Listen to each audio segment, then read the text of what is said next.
అందరికీ బ్యాక్గ్రౌండ్ యేసుక్రీస్తు సిలువలో పలికిన ఆరో మాట.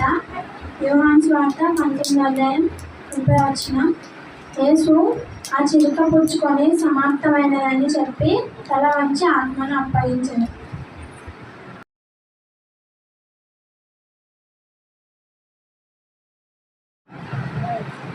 పరిశుద్ధుడా, మీ కొందనాలు స్తోత్రాలు చెల్లించుకుంటున్నాం తండ్రి నాయన. తండ్రి నాయన, గడిచిన తండ్రి నాయన ఉదయించి ఇప్పుడు వరకు తండ్రి నాయన మీ సజీవ రెక్కల్లో తండ్రి మమ్మల్ని కాచి కాపాడిన విధానం బట్టి తండ్రి నాయన మీ కొందనాలు స్తోత్రాలు చెల్లించుకుంటున్నాం తండ్రి నాయన.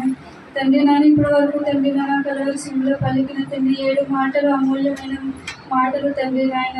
ఇదిగో తండ్రి చివరి క్షణాల్లో తండ్రి నాయన మీరు పలికిన మాటలు తండ్రి నాయన. తండ్రి ఎంతో విలువైన మాటలు తండ్రి నాయన. మీ మాటలు తండ్రి ధ్యానించుచుండగా తండ్రి నాయన 6వ మాటను ధ్యానించుచుండగా తండ్రి మీరే కృప చూపించమని అడుగుతున్నాం తండ్రి నాయన. నాన్న బిడ్డకి తండ్రి నాయన ఆ బిడ్డ ద్వారా మీరు తండ్రి మాట్లాడమని అడుగుతున్నాం తండ్రి నాయన. తండ్రి నాయన బిడ్డకి ధైర్యాన్ని కలిగి చేయమని అడుగుతున్నాం తండ్రి నాయన. తండ్రి నాయన మాటల ద్వారా తండ్రి నాయన మేము విని తండ్రి నాయన మా హృదయంలో తండ్రి నాయన వేసే దాన్ని బట్టి దాన్ని మేము అనుసరించే భాగ్యాన్ని మాకు దయచేయండి.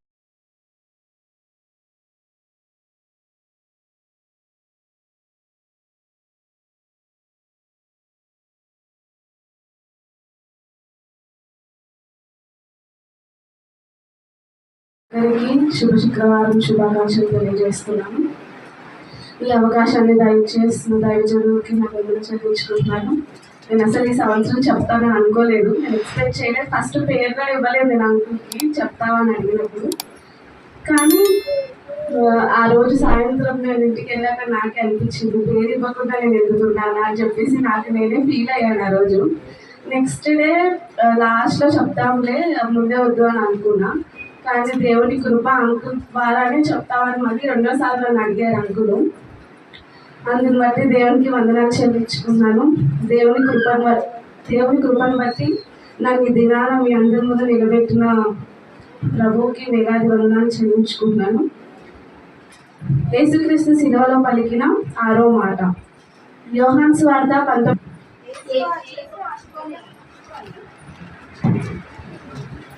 యేసు అని చెప్పి తల వంచి ఆత్మను అప్పగించాడు. దేవుడు తన తండ్రికి ఆత్మను అప్పగిస్తున్నాడు. అంటే ఒక చాలా చిన్న పదం దేవుడు పలికిన అంటే సమాప్తమైనది. అంటే ఇంగ్లీష్లో మనకి ఏముంటుంది, ఇట్ ఈస్ ఫినిష్డ్. అంటే అప్పటికే ఆల్మోస్ట్ గ్యాప్ ఏమి ఉండదు. ఆల్మోస్ట్ 6వ మాట పలికిన వెంటనే బిగ్గరగా కేక వేసి తండ్రికి ఆత్మను అప్పగిస్తాడు.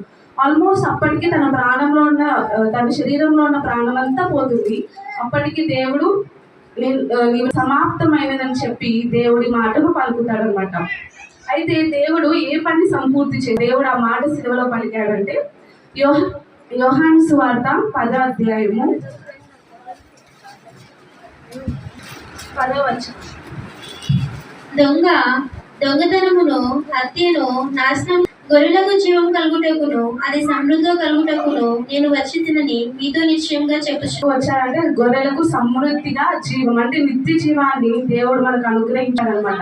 అంటే అక్కడ గొర్రెల గురించి దేవుడు మనకి ఎక్స్ప్లెయిన్ చేస్తూ ఉంటాడు. అంటే నేను గొర్రెలకి మంచి కాపరిని అని చెప్పేసి చెప్తాడు. అంటే దేని గొర్రెలు అంటే గొర్రెలం అంటే మనమే కదా, ఇక్కడ ఉన్న ప్రతి ఒక్కరు. అంటే మనకి నిత్య జీవాన్ని దేవుడు మనకు అనుగ్రహించటకు ఇప్పుడు ఆ రోజు సిలువలో సమాప్తం.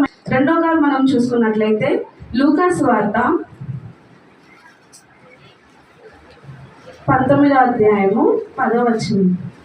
వెదికి రక్షించుటకు మనుష్య కుమారుడు వచ్చానని అతనితో చెప్పాను. దేవుడు ఎందుకు వచ్చాడంటే భూమి మీదకి నశించుతున్న వారిని వెతికి రక్షణ స్వరూపాన్ని ధరించుకొని ఈ భూలోకానికి వచ్చాడనమాట. ఉన్న ప్రతి ఒక్క మనిషి కూడా నశించిపోతున్నారనమాట. అయితే ఆ నశించిపోతున్న మనల్ని వెతుక్కుంటూ మన దగ్గరికి వచ్చి మన కోసం తన ప్రాణాన్ని దేవుడిని అంటే ప్రతి ఒక్కరు అంటూ ఉంటారు, అంటే నేను ఎక్కువగా పాపులతో సహవాసం చేస్తాడు కాబట్టి నేను ఎందుకు పరిశుద్ధుడు కదా పడు అని అన్నప్పుడు దేవుడు అక్కడ ఒక మాట అంటాడు. ఏంటి, ఆరోగ్యవంతులకి వైద్యుడు అక్కర్లేదు, ఎవరైతే రోగంగా అని చెప్పేసి చెప్తాడు. అంటే దేవుడు ఎవరి కోసం వచ్చాడు, పాపుల కొరకు, పాపులని రక్షించి నిత్య జీవాన్ని వాళ్ళకి అనుగ్రహించడం కొరకు దేవుడు ఎందుకు వచ్చాడు అన్న లేఖనం చూసుకున్నట్లయితే మార్కు సువార్త 10వ అధ్యాయము 45వ వచనం. మనుష్య కుమారుడు పరిచారము చేయించుకుంటకు రాలేదు గాని విమోచన క్రయధనముగా తన ప్రాణం ఇచ్చుటకును వచ్చెను. వచ్చాడండి అనేకులకు ప్రతిగా విమోచన క్రయ తన ప్రాణాన్ని అర్పించుటకు. అంటే దేవుడు సింహాసనం మీద నుండి రాజభోగాలు అనుభవించాల్సిన దేవుడు పైన తన ఆకాశంలో పరలోకంలో ఉన్నప్పుడు ఎంతో మంది దేవదూతల చేత స్తుతింప, కానీ కేవలము నీవు చేసిన పాపాల కొరకు, మనం అందరం కలిసి చేసిన పాపాల కొరకు దేవుడు ఆ కల్వరి సినిమాలో మరణించాడు. ఆయన పరిచారం చేయించుకొనుటకు రాలేదు కానీ ఎందుకు వచ్చాడు? ప్రతి ఒక్కరికి విమోచనకు దేవుడు ఆ రోజు భూమి మీదకి వచ్చాడు అనమాట. అయితే దాన్ని కూడా దేవుడు కంప్లీట్ చేశాడు. అంటే దేవుడు ఏ పని మీద అయితే ఈ లోకానికి వచ్చిన నా పని పూర్తి చేశాను కాబట్టి తండ్రికి సంతోషంతో ఆ మాట పలుకుతుంది. దేవుడు తన తండ్రితో మాటలు చెప్తున్నాడు అనమాట. యోహాను సువార్త 17వ అధ్యాయం. చేయుటకును నీవు నాకు ఇచ్చిన పని నేను సంపూర్తిగా నెరవేర్చి. అంటే తండ్రి ఒక పని నిమిత్తము పని కొరకు దేవుడు తన కుమారుని భూమి మీదకి పంపించాడు. దేవుడు ఏం చేశాడు? సంపూర్తిగా దాన్ని ఎక్కడ తను మధ్యలో వదిలేసింది లేదు. సంపూర్తిగా ఇచ్చిన పనిని నెరవేర్చాడు. కాబట్టి తన తండ్రి ఇచ్చిన పనిని నెరవేర్చినందుకు నేను సమాప్తమైనది అని చెప్పేసి దేవుడు ఇక్కడ 17:4 వచనంలో ఏం చెప్తున్నాడు? మహిమపరిచింది. దాన్ని సంపూర్తిగా పూర్తి చేయడమే కాకుండా దేవునికి మహిమకరంగా ఇక్కడ దేవుడు కుమారుడు భూమి మీద జీవించాడనమాట. తండ్రికి మనం కూడా మనం లోకంలో జీవిస్తున్నప్పుడు విధేయతగా మన తల్లిదండ్రులు వాళ్ళు చెప్పిన దాన్ని మనం వింటూ నెరవేర్చుకుంటూ మహిమ కలిగినట్లు మనం కూడా ఈ భూలోకంలో జీవించాలన్నమాట. అది మనం ఈ 6వ మాట ద్వారా మనం గ్రహించు. లూకా సువార్త 22వ అధ్యాయము 42వ వచనం. తొలగించుటకు నీ చిత్తమైతే తొలగించు, అయినను నా ఇష్టము కాదు నీ చిత్తమే సిద్ధించును గాక అని ప్రార్థించను. చేస్తున్నప్పుడు జరిగిన ప్రార్థన అనమాట. ఏమని ప్రార్థన చేస్తున్నాడు? తొలగించుము, అయినను నా ఇష్టం కాదు నీ చిత్తమే నా ఎడల. ఆ రోజు దేవుడు గెత్సెమనే తోటలో ప్రార్థన చేస్తున్నాడు. ప్రార్థన చేస్తున్నప్పుడు తర్వాత రక్తము వలె తన శరీరంలో నుంచి బయటకు వస్తుంది. అంటే తన లోపల ఎంత బాధ, ఎంత శ్రమ దేవుడు ముందుగానే అంటే తెలుసు. దేవుడు తెలిసి ఆ రోజు ప్రార్థనలో దేవుడిని అడుగుతాడు, దేవా ఈ గిన్నె నా ఎదురు నుండి తొలగించుము, ఆయనను నా ఇష్టము కాదు చెప్తాడు. అంటే ఇప్పుడు మనం ఆ పాత్రను మనం ఏమనుకోవాలంటే ఒక కప్ ఆఫ్ సఫరింగ్. అంటే ఆ పాత్ర ఏంటి? తను చూస్తున్నాడు అనమాట. కాబట్టి ఆ కప్ ఆఫ్ సఫరింగ్ ని దేవుడు పూర్తి చేశాడు, కంప్లీట్ చేశాడు. అది పూర్తి చేశాడు కాబట్టి దేవుడు ఆ రోజు చేశాను అని చెప్పేసి విజయోత్సవంతో దేవుడు ఆ రోజు ఆ మాటను పలికాడు అనమాట అని చెప్పొచ్చు. ఎందుకంటే దేవుడు ఎవరి మీద గెలిచి శిలువలో తను జయం పొందాడు కాబట్టి దేవుడు ఆ విజయోత్సవంతో ఆ యోహాను 3వ అధ్యాయము 8వ వచనంలో ఉంటుంది. అపవాద పాపము చేయవాడు అపవాది సంబంధం. అపవాది యొక్క క్రియలను నయపరచుటకే దేవుని కుమారుడు ప్రత్యక్షమాయను. దేవుడు ఆ శిలువలో మాట పలికినప్పుడు అపవాది మీద ఆయన జయం పొందాడు ఆ క్రియ కాబట్టి. అందుకే విజయోత్సవంతో దేవుడు నేను అపవాదిని జయించాను కాబట్టి నేను నా పని నేను సంపూర్తి చేశాను అని చెప్పేసి దేవుడు ఒక క్రై ఆఫ్ విక్టరీ లాగా అంటే కేకతో ప్రభువు ఆ రోజు 6వ మాట పలికినట్టు మనం చూస్తున్నాం అనమాట. అపవాది మీద దేవుడు ఆ శిలువలో జయం పొందాడు అనమాట. రాసిన పత్రిక 10వ అధ్యాయం 4వ వచనం. విశ్వసించు ప్రతివానికి నీతి కలుగుటకై క్రీస్తు ధర్మశాస్త్రములకు సమాప్తి అయి ఉన్నాడు. ధర్మశాస్త్రాన్ని అపవాది మీద జయం పొందడమే కాకుండా తన తండ్రి ఇచ్చిన పనులన్నీ సంపూర్తి చేయడమే కాకుండా ధర్మశాస్త్రాన్ని కూడా దేవుడు ఆ రోజు శిలువలో సమాప్తి చేశాడనమాట. అంటే కానీ వాళ్ళు అప్పుడు చేసిన పనులు అప్పుడు వాళ్ళకి అవసరం ఉండేది. కానీ ఎప్పుడైతే దేవుడు శిలువలో తన ప్రాణాన్ని పెట్టి తన రక్తాన్ని కాచాడో అప్పుడే ధర్మశాస్త్రానికి సమాప్తి చేసేశాడు. కాబట్టి మనం ఏం దేవుడు ఎలా అయితే తన తండ్రి చిత్తాన్ని నెరవేర్చి తన తండ్రికి లోబడి క్రియలను బట్టి మనం కూడా జీవించాలని చెప్పేసి మనం ఈ మాట ద్వారా మనకు దేవునికి ఇంకా తనే దానికి బలి పశువుగా ఆ రోజు బలి అయ్యాడు కాబట్టి తర్వాత బలి అవసరం లేదు. ఎవరు వెళ్ళి బలి అర్పించాల్సిన అవసరం లేదు. మనకి ఆ రక్తము ద్వారా రక్షణ ఎలా వచ్చింది? ఉచితంగా దేవుడు మనకి తన ప్రాణాన్ని పెట్టి ఉచితంగా ఉచితమైన రక్షణను కూడా పొందుకోలేక ఎంతో మంది ఇప్పుడు దేవుని నమ్ముకోకుండా లోకంలో తిరుగుతున్నారు. అటు వారికి మనమే నేర్చుకునేది, మనమే గ్రహించుకునేది కాకుండా ఎదుటి వారికి కూడా మనం చెప్పాలి. ఏసాన్ని అర్పించి తన ప్రేమని రుజువు చూపించుకున్నాడో అలాగే మనం ఈ విషయాన్ని తెలియజేయాలి. ఎలా అయితే మనకి రక్షణ దేవుడు ఇచ్చేసారో మనం కూడా ఇతరులని అంటే దేవుడు ఒక మాట అంటాడు, నేను మీరు శిష్యులంగా తయారు చేయండి, విశ్వాసులను కాదు అని అంటారు. అలాగే మనం కూడా విశ్వాసులంగానే జీవించకుండా మనం తెలుసుకుని మనం ఇతరులకి తెలియజేసే వారిగా మనం ఉండాలి. వారిని కూడా మనం రక్షణలోకి నడిపించే వారుగా మనం ఉండాలని చెప్పేసి ఈ మాట ద్వారా మనం తెలుసుకుంటే వయసులో ఉన్నప్పుడే లూకాసు వార్త 2వ అధ్యాయంలో మనకు ఉంటుంది. ఒకసారి చదువు.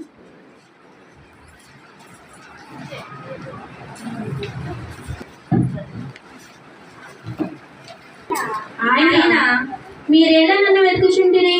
నేను నా తండ్రి పనుల మీద ఉండవలనని మీరు ఎరుగరా?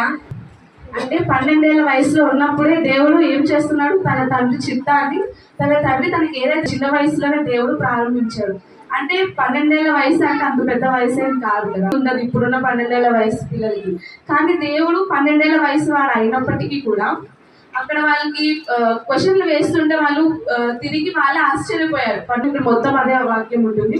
అప్పుడు దేవుడు వాళ్ళ తల్లిదండ్రులు ఆయన వెతుకుతున్నప్పుడు చెప్తాడు వాళ్ళ తల్లిదండ్రులకి, ఏంటి మీరేలా నన్ను వెతుకుచున్నారు? నా తండ్రి పనిలో నేను ఉన్నాను అని చెప్పేసి.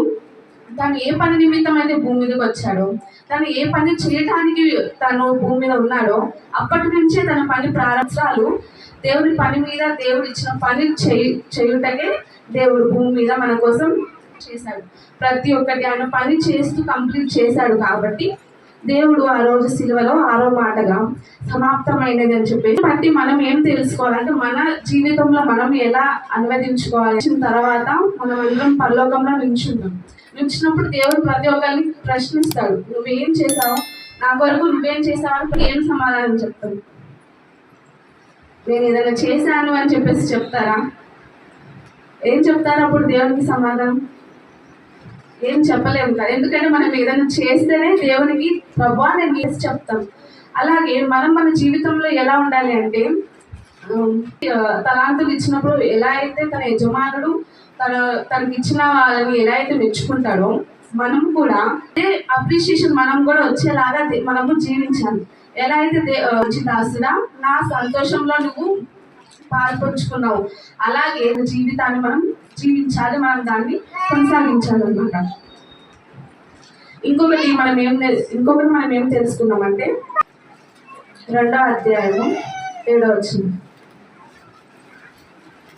మనుషుల పోలికగా పుట్టి తానే వృత్తినిగా చేసుకుని మరియు ఆయన ఆకారమంతగా అనగా శిలువ మరణము పొందినంతగా విధేయత.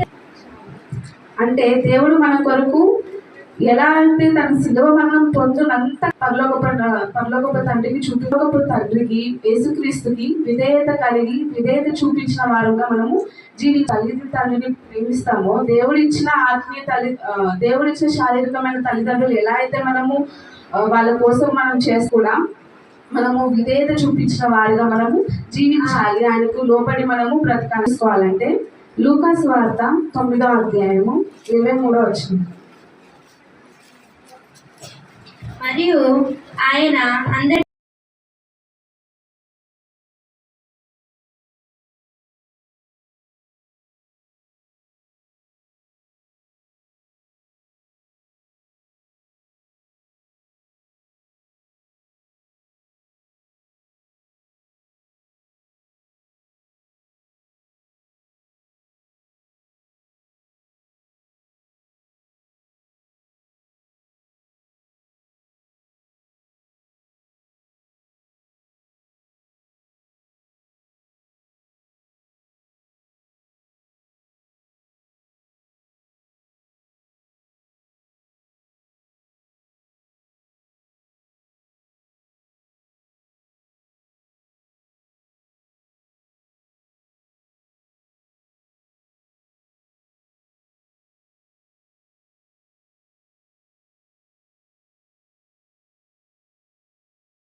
గోరినెడల తన్ను తాను ఉపేక్షించుకొని ప్రతిదినము తన శిలువ దేవుని మనం వెంబడించాలంటే మనం ఏం చేయాలంట?